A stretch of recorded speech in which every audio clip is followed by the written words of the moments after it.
Welcome to the heart of the matter.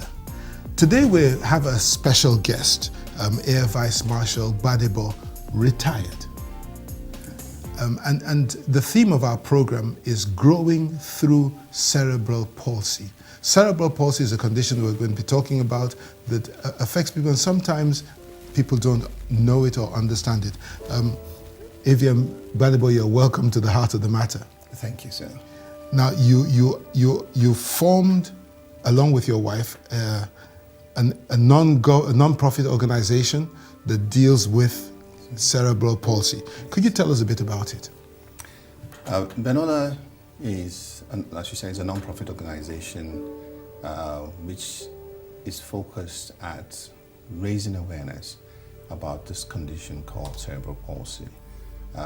We have set a goal for ourselves to be the lead supporting agency on information and other matters concerning cerebral palsy, because we believe that these people must be included in the society, and they must get their place, and they must be given the opportunity to develop the potentials they have within themselves to live to the maximum extent possible. Okay, so what is cerebral palsy?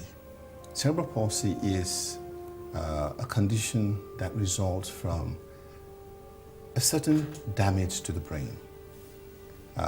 It's a damage that cuts off one part of the brain, and it's the critical part of the brain that controls motor movements. Okay. As a result, the individual with cerebral palsy has difficulty, or in a severe case, is unable to coordinate movements of the limbs, standing, even issues like swallowing. Okay. And so you have what's called cerebral palsy. A child born with cerebral palsy would appear normal, except that the child will immediately have difficulty with neck control, swallowing, and other body movements. They will usually be born premature because it results from some complications in the womb that makes getting that child to full tenure. Is cerebral palsy fatal? It's not fatal if you know how to manage it. But as you know, a child born requires water or some nutrient within a few hours. And if a child cannot feed or suckle, then within 36 hours or so, that child would die of starvation or something like that. Now, you have a son, Olaoluwa. Yes. And he was born with cerebral palsy. Can you tell us this story and how this has brought you to Benola? Olaoluwa was born at 34 weeks gestation, which meant that he was... Is he the first of your children? Actually, he's my fourth child. Okay. Because our second child had some complications, okay, and passed on within 24 hours. Okay. We had a second child who's 21 now, and then the third one is Olaoluwa. Okay. And there were some complications that led to him being born at 34 weeks gestation. At the time of birth, concern was, of course, always on the mother. Yes. But then it dawned on the doctors or those in the world that he was turning blue. That means he was having problems with oxygen. I understand, I was not there, but that the umbilical cord was tied around his neck, so he had some oxygen starvation. I was immediately put in the incubator and stayed there for about a week in a specialist pediatric hospital. It all happened in Kano, Nigeria. Okay. And right from the onset, it was discovered he could not suckle.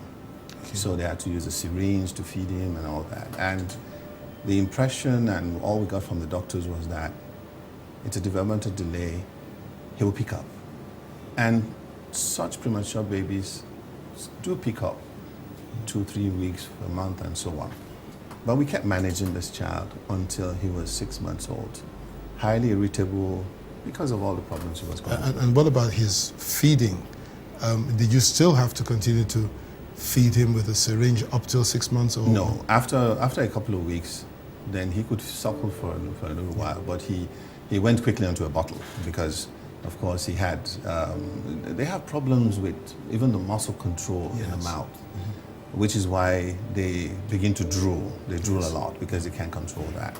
And when at that time I was in Lagos. I had been transferred from Lagos to Kano, from Kano to Lagos, and my wife was still there. So she came to join me in December. And if I may say this, I have a sister-in-law who is married to a neurologist, Dr. Roberts, Sheyi Roberts. And the wife is there, the doctor. They have a special needs child. So they know a little bit about these things. And she came to visit us. Took one look at this boy and said, there's a problem with this boy. And we said, yeah, they told us he'll pick up. We said, no, take him to see my husband. Let Shay do a test on this child. And we went the next morning and he did the test and he came out and said, your son has brain damage, cerebral palsy. There's nothing else can be done. You can imagine how shattering that is. And of course, we said, this man is not serious. And how old was he at that time? 6 months. 6 months, okay. Yes. And we started to run around. I was already a group captain in the Air Force.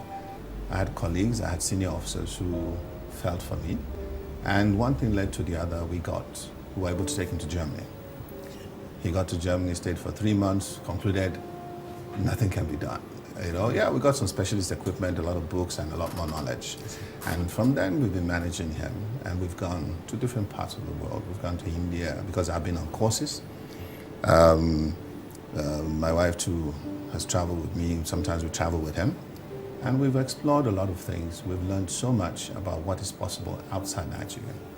Now, he's not a baby anymore. He's in his teens. He's 17. He was 17. On the 14th of June. What's it been like managing him, his education, and all these things? What are the experiences you've had? And how can our viewers relate to maybe children they have from your experiences? If I can say something quickly about cerebral palsy, there are different kinds of cerebral palsy. Mild cerebral palsy means that the child may be able to do normal things, go to school, get a job, and so on. Moderate cerebral palsy may need some assistance, maybe crutches and some assistive technology to be able to still go to school and perform. And then you have severe cerebral palsy where the child needs a lot of assistance to do virtually everything. There is a case called no CP, which is actually a situation where a child has lived to a stage where the brain has developed, 4, 5, 8 years old, and then has an accident that results in trauma to the brain. Okay. And then this same breakage of signals happens. So you have cerebral palsy, which is more like spinal cord. It's more like a spinal cord injury. Okay. So their brain is fully functional, they work very well, even though they may be hindered one way or the other. My son has severe cerebral palsy. Okay. So he's been fully dependent from, maybe about 3 years old, because he even got to crawling.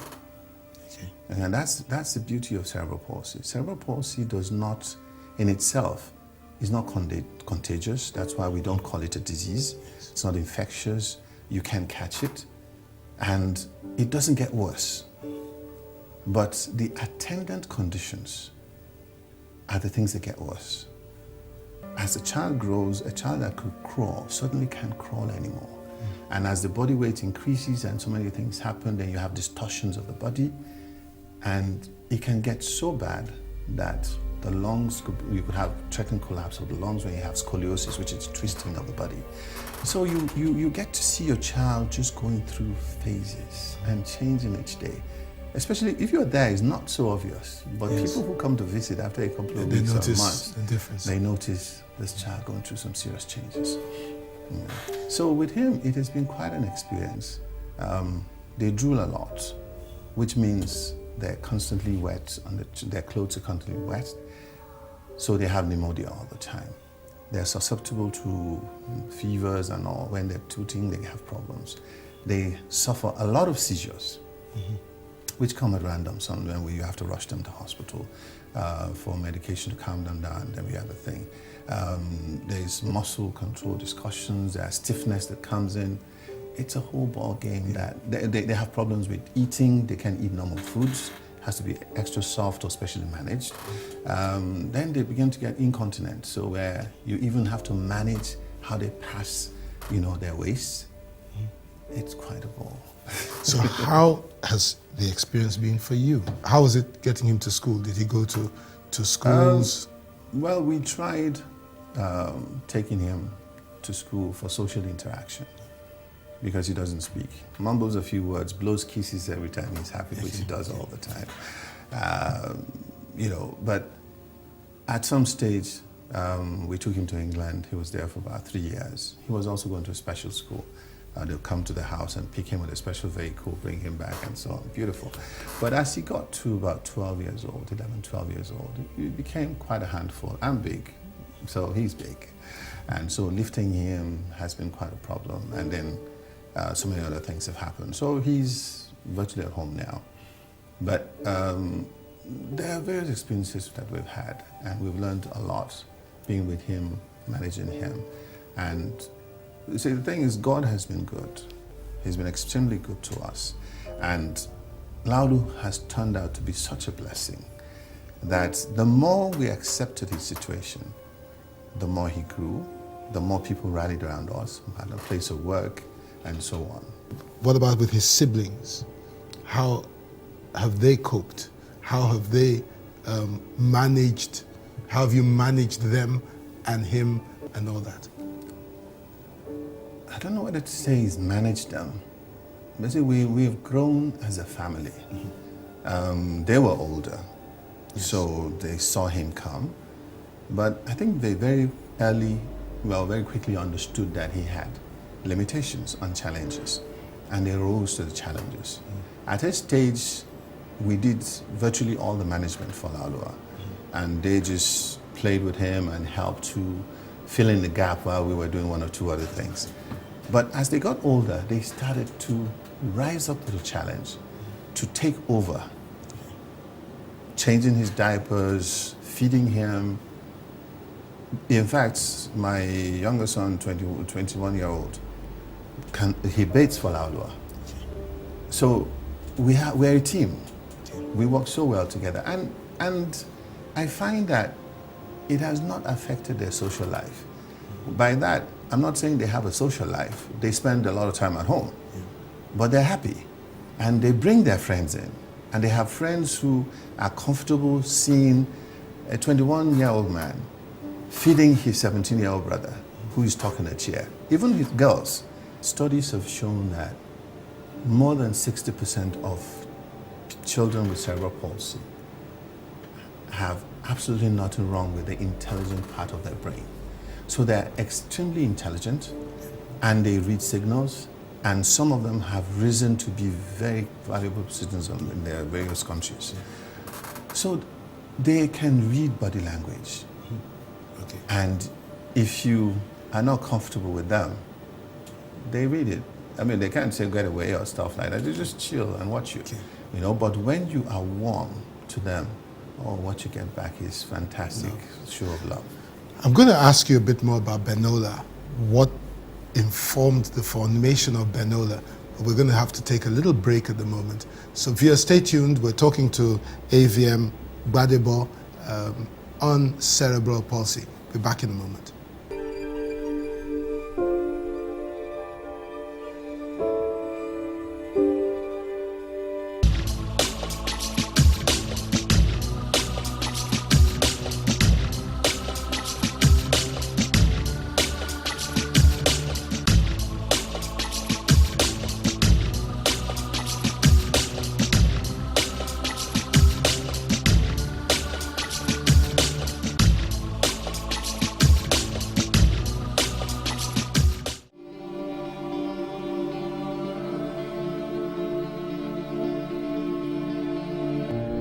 Welcome back to the Heart of the Matter, where we've been talking about cerebral palsy, and our guest today, Air Vice Marshall Gbadebo, retired, has been sharing some insights, particularly with his own son, Olaoluwa.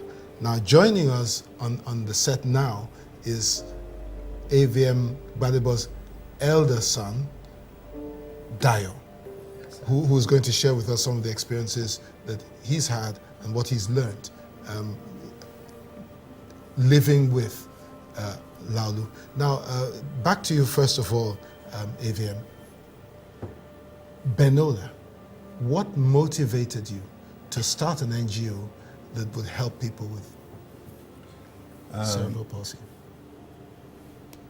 Living with Olaoluwa has taught us a lot about the difficulties, the pains, the stress that families go through in managing their situations. And that's where I thank God for my wife, because for 12 years of Olaoluwa's life, I was busy working. Most of the time I'd be away from home. In fact, I was always away from home, coming for a weekend every 2 or 3 weeks. We walk on the phone, but she lived the stress of those difficult periods. And she managed very well, himself and his siblings. We're not medical experts, and we are not running a hospital, but because we've gone around, my wife, for instance, for more than 10 years, has been quietly visiting and donating to homes, not less than 10 homes in Lagos. So she knows them, they know her, she knows the conditions that are there.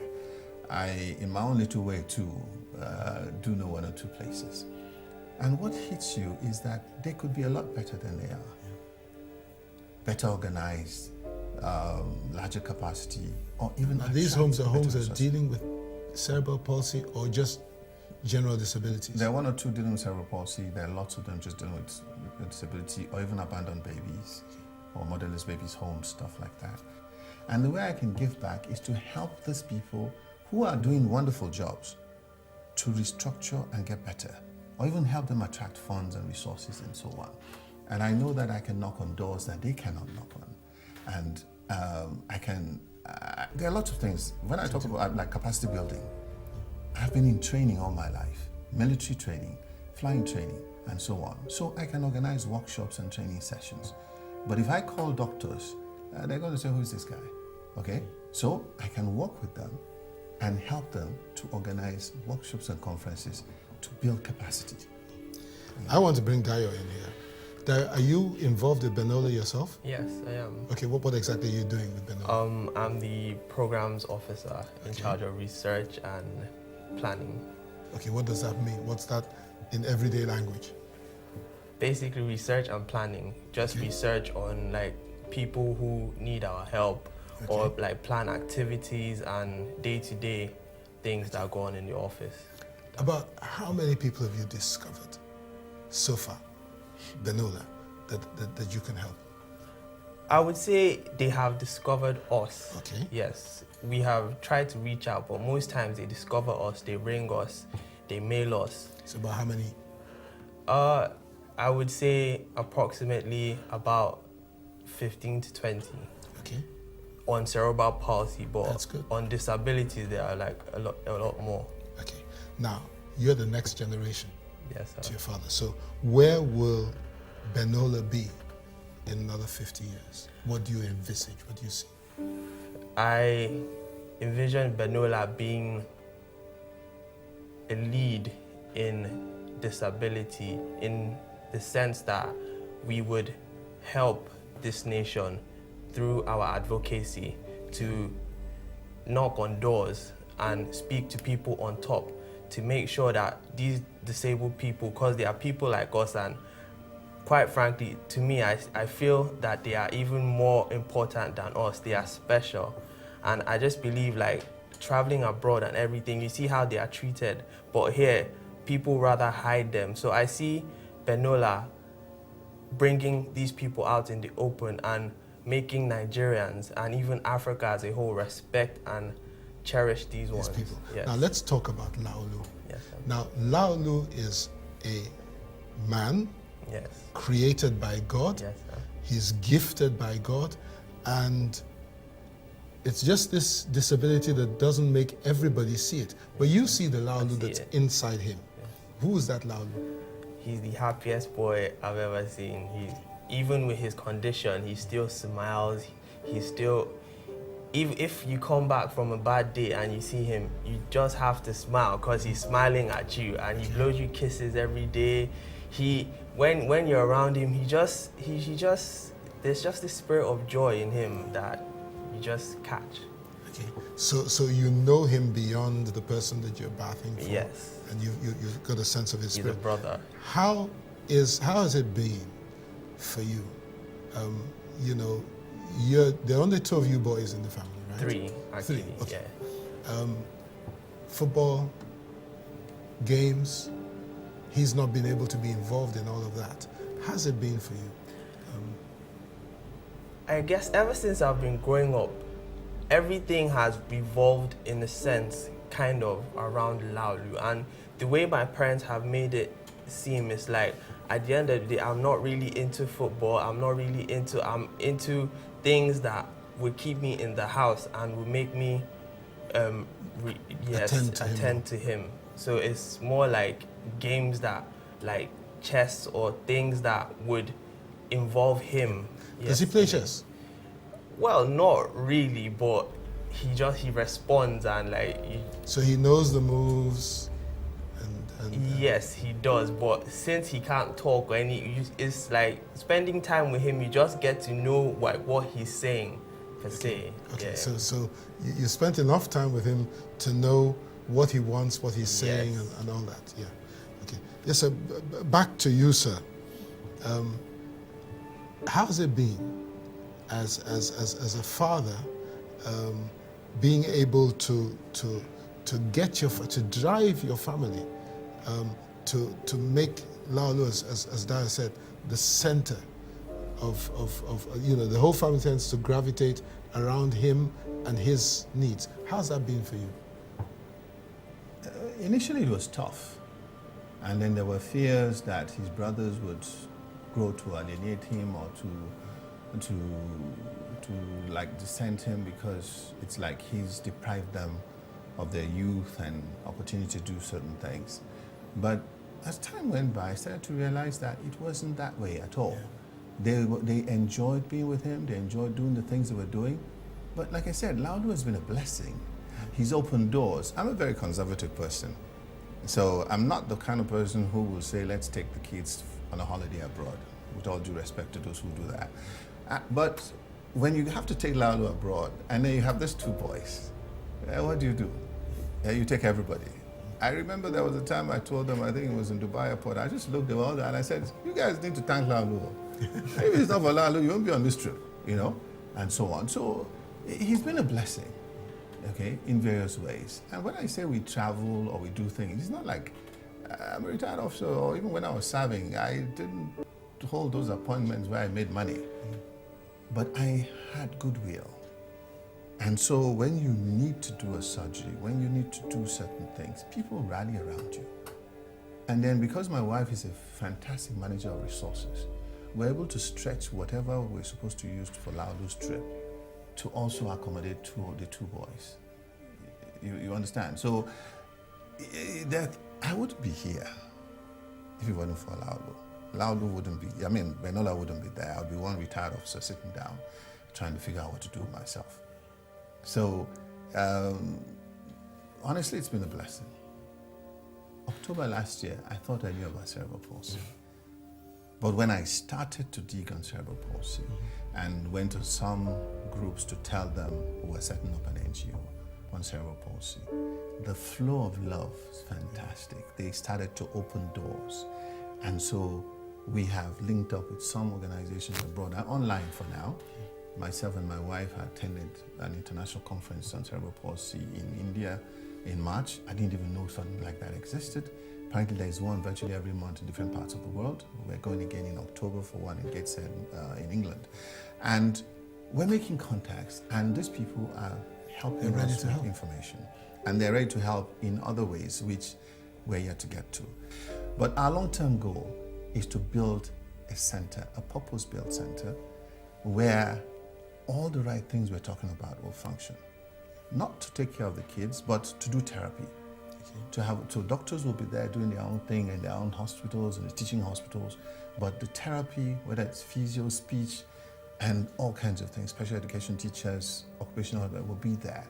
And one thing we've not talked about is the aid, assistive technology, whether it's crutches or chairs. For these little ones up to when they're 16, they have to be purpose-built. You can't just buy them off the shelf anywhere. If the body's contorted, then you need padding and so on, so that the child can sit comfortably. Some, like my son, Olaoluwa cannot sit in a straight back chair because his hips are dislocated. Yeah, no, it will hurt him. He'll be very uncomfortable. He will scream all through. But you sit him at an angle slightly reclining, like close to 40 degrees or 45 degrees. He's at home. He's cool. It took knowledge and abroad for us to understand that. Where we're going right now, to be able to attract the right attention, is we're working towards coming out with a roadmap for early detection and effective management of cerebral palsy. It's been great having you on the Heart of the Matter. Unfortunately, we've run out of time, and so we will have to bring this program to an end. But I wish you the very best with Benola, and also I'd love to meet Olaoluwa sometime. My wife is also called Olaoluwa, so he's nice. got a namesake there. Just wish him the very best, and may God bring out the gift that he put inside him, that he will flourish and be everything that he's meant to be.